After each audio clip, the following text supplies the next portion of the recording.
ведаеце вы, якое свята мы будзем сёння святкаваць? Сёння мы запрасілі вас паглядзець, як некалі азначалася старадаўняе беларускае народнае свята Багач. Зараз паслухайце, што я ведаю пра гэта свята. Свята Багач заўсёды азначалі ў канцы сельскагаспадарчых работ, восенню, калі з агароды ў палёў сабраны ўвесь ураджай.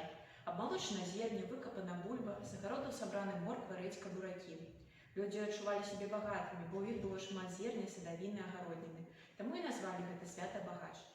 21 верасня час заканчэння ўборкі зерневых і пачатак азімай сяўбы. У мінулым людзі азначалі тады, калі апошні сноп жыта быў дажаты. Сноп урачыста ўносілі ў хату, абмалочвалі, зерне сыпалі ў лупку, уставлялі туды свечку і запальвалі яе.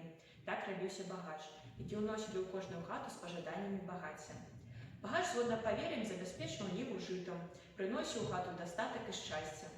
Галоўную ролю ў абрадзе адыгрывае лупка зерню і з уставленай яе васковай свечкай, сімвал добрага ўраджаю.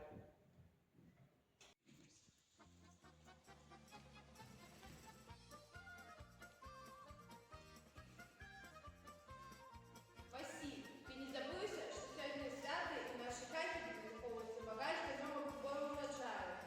Не забывся. Да ты теперь опронися, потому что шановные гости придут и багач принесут.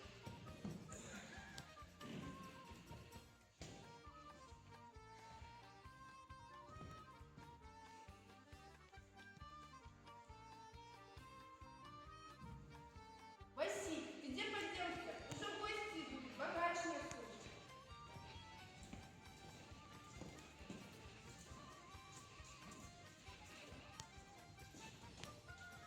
Добрый день, господари! Добрий день. Добрий день, господинка.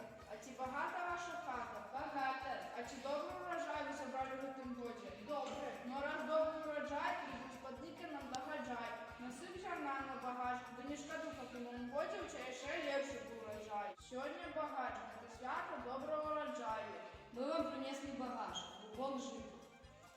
Мы обмолотили жито с опрошного снопа, насыпали в мисочку, поставили свечку. Жито до его назбирали за всей вёски, осветили в церкве.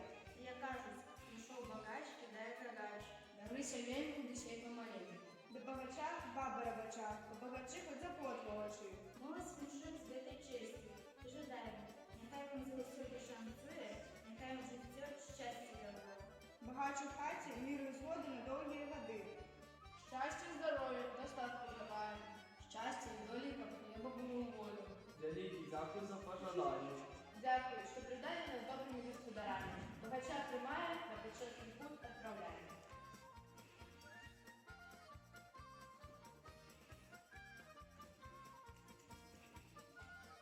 Господиня домова, чи вечера готова? Мы густое жито жали, сголодались и устали. Каравай малявай, хто працю зробив, так налітай. Варилку хліба, да молчево, як треба.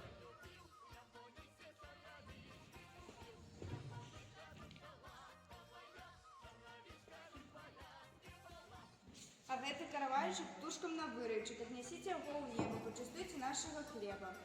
У мінулым годзе, калі жыта ўрадзіла, то уся радня хадзіла, а калі жыта звялося, то нікога не засталося. Есть любойцы, бо без стало вкусно, нема життя у Беларуси. Чим хата багата, тим і рада, а багатейша тая, у якой житять песні і жарти. Тому зараз давайте захоча прославлять, петь, танцевать, до гульні гулять.